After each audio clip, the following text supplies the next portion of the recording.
Hello everyone, welcome back to our channel చికుమరి కేఎండ్సి. అందరూ బాగున్నారండి. సో మరి ఈరోజు రెసిపీ వచ్చేసి ఎగ్ ఆమ్లెట్ కర్రీ అండి. సో మరి ఎగ్తో మనం చాలా రకాల రెసిపీస్ అయితే చేసుకుంటాం కదా, ఇలా ఆమ్లెట్ వేసి కర్రీ చేసుకుని చూడండి ఒకసారి, చాలా టేస్టీగా ఉంటుంది. సో మరి వీడియోని అయితే స్కిప్ చేయకుండా లాస్ట్ వరకు చూసి లైక్ ఇవ్వడం అయితే మర్చిపోకండి ఫ్రెండ్స్. మీరు ఇచ్చే ఒక లైక్ నాకు చాలా వాల్యుబుల్ అండి. సో మరి దీని ప్రాసెస్ చూద్దామా.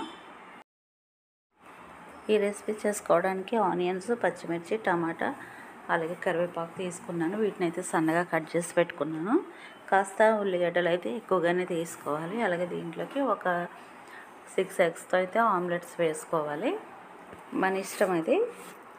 దీంట్లోకి ఎగ్స్లోకి సరిపడా సాల్ట్, అలాగే కొంచెం పసుపు, అలాగే కొద్దిగా కారం కూడా వేసుకొని మనం వీటిని బీట్ చేసుకోవాలి బాగా.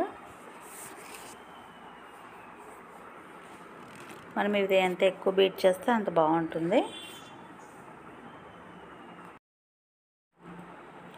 ఇలా ఒక ఫోర్క్ తీసుకొని చక్కగా బాగా బీట్ చేసుకోవాలి. పైన ఈ విధంగా నురుగు వచ్చే వరకు కూడా చక్కగా బీట్ చేసుకోవాలి. ఇప్పుడు మనం బీట్ చేసుకున్న ఎగ్ మిశ్రమాన్ని అయితే ఆమ్లెట్స్ కింద వేసుకోవాలి. దీనికోసం ప్యాన్ పెట్టుకొని కొంచెం ఆయిల్ వేసేసి వేడి చేసుకోవాలి. ఇంకా నార్మల్గా మనం ఆమ్లెట్ ఎలా వేసుకుంటామో అదేవిధంగా నేనైతే ఇక్కడ 2 ఆమ్లెట్స్ కింద అయితే వేసుకుంటున్నాను. ఆమ్లెట్స్ మరి పలుచగా కాకుండా కాస్త మందంగా వేసుకుంటే కర్రీకి బాగుంటుంది అన్నమాట. ఈ విధంగా ఒకవైపు కాలిన తర్వాత ఇంకో వైపు టర్న్ చేసుకుని 2 వైపులా కాల్చుకోవాలి. ఇది తీసేసుకున్నాక మిగతా ఎగ్ని కూడా ఈ విధంగా వేసేసుకోవాలి ఆమ్లెట్ కింద.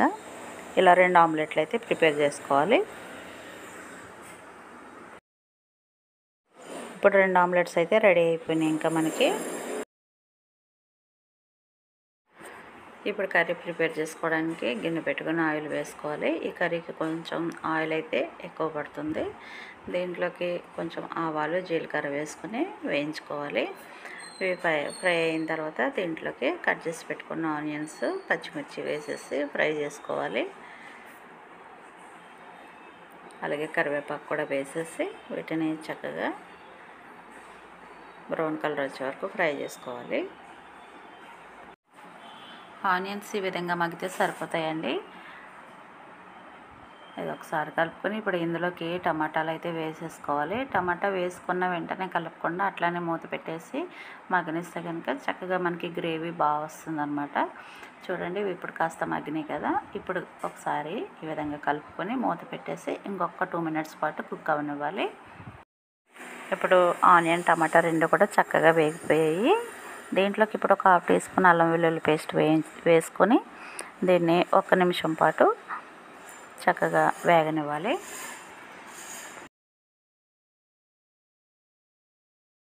ఇప్పుడు దీంట్లోకి ఒక 1/2 టీ స్పూన్ పసుపు, అలాగే కర్రీకి సరిపడా కారము, సరిపడా సాల్ట్ వేసి ఒకసారి కలుపుకోవాలి.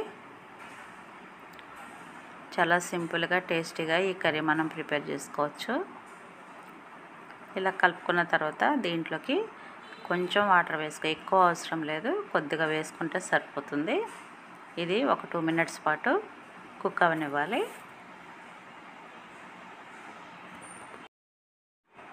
ఇప్పుడు ఆమ్లెట్ని అయితే చిన్న చిన్న ముక్కల కింద కట్ చేసుకోవాలి. మనము ఇలా చిన్న పీసుల కింద కట్ చేసుకుంటే బాగుంటుంది.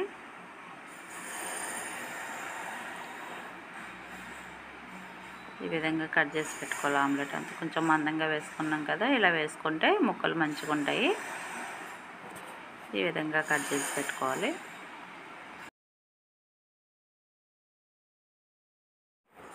మనకి గ్రేవీ అయితే మంచిగా కుక్ అయిపోయింది. ఇప్పుడు ఇందులోకి ఆమ్లెట్ ముక్కలు వేసేసుకొని మంచిగా కలిపేసుకోవాలి. ఆ గ్రేవీ అంతా కూడా ముక్కలకు పట్టేటట్టు ఒకసారి ఈ విధంగా కలుపుకొని దీంట్లోకి కొత్తిమీర కూడా వేసుకోవాలి. ఫైనల్గా కొత్తిమీర కూడా వేసేసి ఒక 2 మినిట్స్ పాటు మూత పెట్టేసి సిమ్లో పెట్టి మగ్గనేస్తే మనకి ఇంకా కర్రీ అయితే రెడీ అయిపోతుంది.